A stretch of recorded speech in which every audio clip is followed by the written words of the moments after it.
ஸ்ரீசக்கர வரதாச்சாரியம் சுத்தசத்வ குருத்தமம் ஸ்ரீநிதிம் ராகவம் வந்தே he அபார கருணாகரம். கவசம் connect நேயர்களுக்கு நமஸ்காரம். பெரியாழ்வார் திருமொழியின் 3ஆம் பத்து 8ஆம் திருமொழியின் 3வது பாசுரத்தை அனுபவிக்க நாம் மானசீகமாக ஆயர்பாடியை சென்று அடைகிறோம்.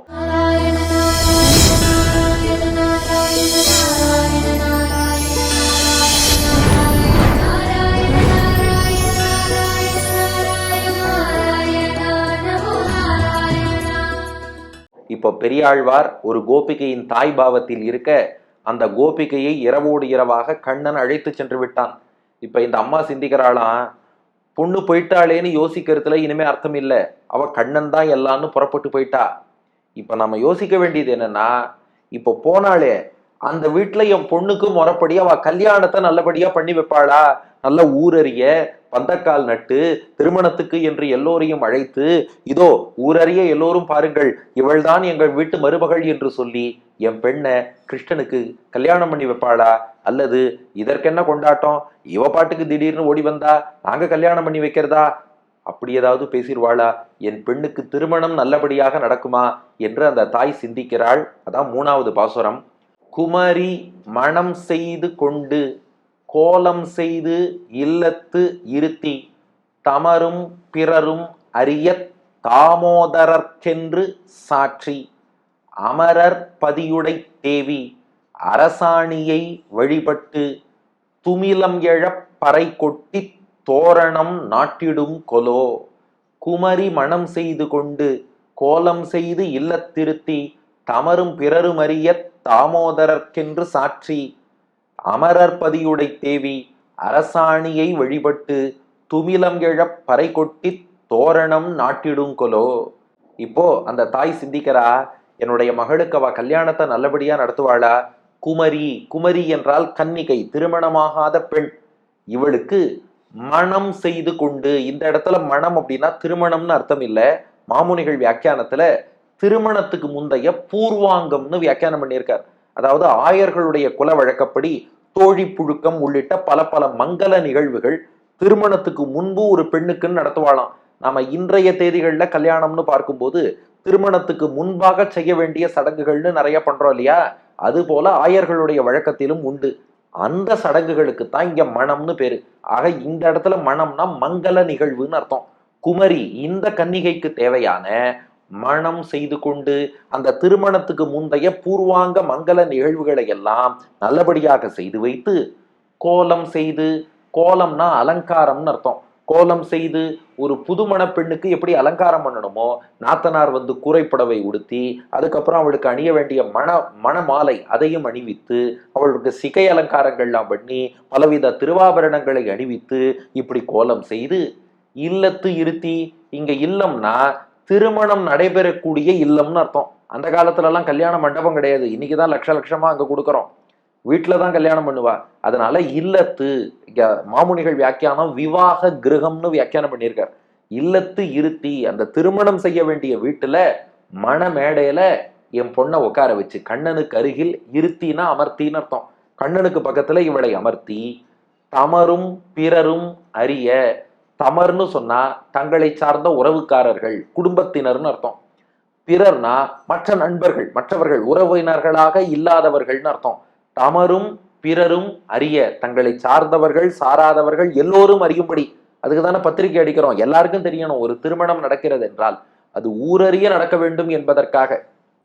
அதுதானே மரபு, பல வகைகள்ல அதான் நல்லது, அதனாலதான் ஊரறிய பண்ணணுங்கிறா. அப்படி ஊரறியும்படியாக தாமோதரர்க்கு என்று சாட்சி. இங்க கிருஷ்ணனுக்கு பயன்படுத்தும் திருநாமம் பாருங்க, தாமோதரன். தாமோதரன்னா என்ன? உரலோடு கட்டுப்பட்டவன் அர்த்தம். யசோதை கட்டி போட்டா கட்டுண்டு கிடப்பான். அப்படி இருக்க யசோதை கல்யாணம் பண்ணிக்கோன்னா பண்ணிக்க மாட்டானா? அம்மா கிழிச்ச கோட்டை தாண்டாத நல்ல பிள்ளை. அந்த தாமோதரர்க்கு என்று சாட்சி, சாற்றுதல்னா உரத்த குரலில் சொல்லுதல்னு அர்த்தம். நம்ம ஆழ்வார் அருளிச்சையெல்லாம் நிறைவான 2 பாசுரங்கள் திருக்கோவில்ல நின்றபடி உரத்த குரலில் சேவிப்பார்கள். அதற்கு சாற்று முறைன்னு பேரு. ஏன்னா சாற்றுதல்னா சத்தமா எல்லாருக்கும் கேட்கும்படி சொல்லணும். அதனால ஊரறிய பார்த்துக்கோங்க, இதோ இந்த பெண் பிள்ளை, இவள் தான் கண்ணனுக்கு மனைவி, இவளைத்தான் தாமோதரனுக்கு கல்யாணம் பண்ணி வைக்க போறோம் என்று சாற்றி தமரும் பிறரும் அறியும்படியாக சொல்லணும். ஆக திருமணத்துக்கான பூர்வாங்கங்கள் பண்ணணும், அலங்கரிக்கணும், மணமேடையில அமர்த்தணும், எல்லாரும் அறியும்படி தாமோதரனுக்கு இவளை கல்யாணம் பண்ணி வைக்கிறோம்னு சொல்லணும். அதன் பின் ஆயர்களுடைய திருமணத்துல முக்கியமான ஒரு சடங்கு உண்டாம். ஒரு அரசமர கிளையை கொண்டு வந்து மணமேடையில நட்டு அந்த அரசமர கிளையை இவ வலம் வந்து வழிபட வேண்டும்ங்கிற வழக்கம் உண்டு. அதுதான் அமரர் பதியுடை தேவி அரசாணியை வழிபட்டு. அரசாணி அப்படின்னா இங்க அரசமர கிளைன்னு அர்த்தம். அஸ்வத்தம்னு சம்ஸ்கிருதத்துல சொல்றோம். அந்த அரசமர கிளையை கொண்டு வந்து வைக்கணும். அதை யார் வழிபடணும்னா என்னுடைய மகள் இருக்காளே அமரர் பதி. அமரர்னா இந்த இடத்துல வைகுண்டத்திலே உள்ள நித்திய சூரிகள் ஆதிசேஷன், கருடன், விஸ்வக்சேனர் உள்ளிட்டோர். பதினா தலைவன். அமரர் பதினா அந்த நித்திய சூரிகளுக்கெல்லாம் தலைவனான எம்பெருமான் நாராயணன்.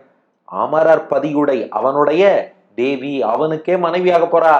ஆனாலும் பெரியோர்கள் வழக்கத்தை மாற்றக்கூடாதுன்னு எல்லோராலும் வணங்கப்படும் நித்திய சூரிகளுக்கும் தலைவனாக இருக்கக்கூடிய எம்பெருமானுக்கே மனைவியாக இருக்கக்கூடிய இவள் அரசாணியை வழிபட்டு அந்த குல வழக்கத்துக்கு மரியாதை கொடுக்கணும்னு சொல்லி அரசாணிங்கிற அரசமர கிளையை வலம் வந்து வழிபட போகிறாள். வழிபட்டு துமிலம் எழ பறை கொட்டி. துமுலம்னு சம்ஸ்கிருதத்துல ஒரு வார்த்தை, துமுலோ வியனுநாதயன்னு பகவத்கீதையில வரும். துமுலம்னா பேரொலின்னு அர்த்தம். அதைத்தான் துமிலம்னு தமிழ்ல பாடியிருக்கார் பெரியாழ்வார். அகைன் ஒரு புது வார்த்தை வந்திருக்கு பாருங்க. துமிலம் அப்படின்னா பெரிய சவுண்டுன்னு அர்த்தம், பேரொலின்னு அர்த்தம். துமிலம் எழ பெரிய ஒலி எழும்பும்படியாக பறை கொட்டி, பறை முரசு, நன்றாக முரசு பறை வாசிச்சு எல்லா இடத்திலும் ஒலி எழுப்பும்படியாக அந்த ஒலியை எழுப்பச் செய்து தோரணம் நாட்டிடும் கொலோ. தோரணம் கட்டி ஊர் முழுக்க, கல்யாண வீட்டுல மட்டும் இல்ல, ஊர் முழுக்க தோரணம் நாட்டி மாவிலை தோரணம் வாழை மரம் அத்தனையும் கட்டி இந்த திருமணத்தை தோரணம் நாட்டிடும் அப்படின்னா தோரணம் நாட்டி திருமணத்தை கொலோ செய்வார்களோ அல்லது செய்ய மாட்டார்களோ. ஆமா, இந்த பெண் வந்ததுக்கு நாங்க ஏன் இவ்வளவு கோலாகலமா கல்யாணம் பண்ணணும், இதை ஏன் கொண்டாடணும் அப்படின்னு விட்டுடுவாளோ, அல்லது தோரணம் நாட்டிடும் கொலோ, அல்லது தோரணம் நாட்டி கல்யாணத்தை பண்ணுவாளோ. அதனால அதை நினைச்சு எனக்கு பயமா இருக்கே என்று அந்த தாய் சொல்வதுதான் இந்த 3வது பாசுரம்.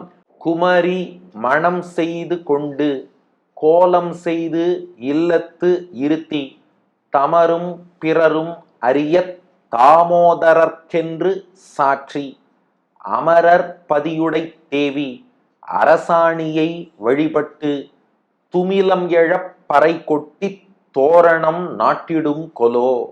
குமரி மணம் செய்து கொண்டு கோலம் செய்து இல்லத்திருத்தி தமரும் பிறரும் அறிய தாமோதரர்க்கென்று சாட்சி அமரர் பதியுடை தேவி அரசாணியை வழிபட்டு துமிலம் எழப் பறை கொட்டி தோரணம் நாட்டிடும் கொலோ. இந்த பெண்ணுக்கு திருமணத்துக்கு முன்பு செய்ய வேண்டிய எல்லா மங்கள சடங்குகளையும் செய்து அலங்கரித்து அந்த மணமேடையில் அமர்த்தி எல்லாரும் அறியும்படியாக தாமோதரனுக்கே இவள் என்று உரத்த குரலில் சொல்லி நித்தியசூரிகளின் தலைவனான கண்ணனுக்கே மனைவியாக கூடிய இவள் அரசமர கிளையை குல வழக்கப்படி வழிபட்டு அதை தொடர்ந்து பேரொலி எழுப்பும்படியாக பறை வாசிச்சு தோரணம் நாட்டி திருமணத்தை புகுந்த வீட்டில் செய்வார்களோ மாட்டார்களோ என்பது அந்த தாயினுடைய ஏக்கம். அடியன் வழங்கும் ஆங்கில வடிவம். Doing all the preliminary rites for my daughter, decorating her in the proper way and making her seated on the dais for marriage, informing everyone that she will marry Damodara as my daughter, who is the wife of the Lord of the Nityasuris, worships the peepal tree branch as drums sound to the highest level and decorating all the homes. Will they conduct marriage for my daughter or not என்பது இதற்கான ஆங்கில வடிவம். இனி இதற்கு அடுத்த பாசுரம் தான் முக்கியமான பாசுரம். ஒரு மகள் தன்னை உடையேன். அதுதான் ஆண்டாளையே நினைச்சு பெரியாழ்வார் பாடிய பாசுரம் என்பார்கள். அவருக்கு ஒரே மகள், ஒரு மகள் தன்னை உடையேன். அது மட்டும் இல்ல, அந்த பாசுரத்துல ராமானுஜர் வாழ்வில் நடந்த ஒரு சம்பவத்தையும் சேர்த்து நம் பெரியோர்கள் சொல்லி இருக்கிறார்கள். ஒரு மகள் தன்னை உடையனுக்கும் ராமானுஜருக்கும் என்ன சம்பந்தம், அதையும் அடுத்த பகுதியில் காண்போம். பெரியாழ்வார் திருவடிகளே சரணம்.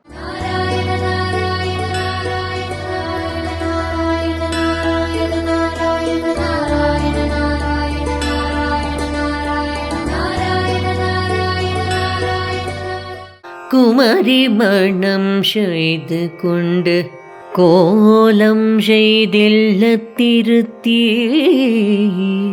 தமரும் பிறரும் அறிய தாமோதரர்க்கென்று சாத்தி அமரர் பதியுடை தேவி அரசாணியை வழிபட்டு துமிலம் எழு அடுப்பறை கொட்டி தோரணம் நாட்டிடுங்கொலோ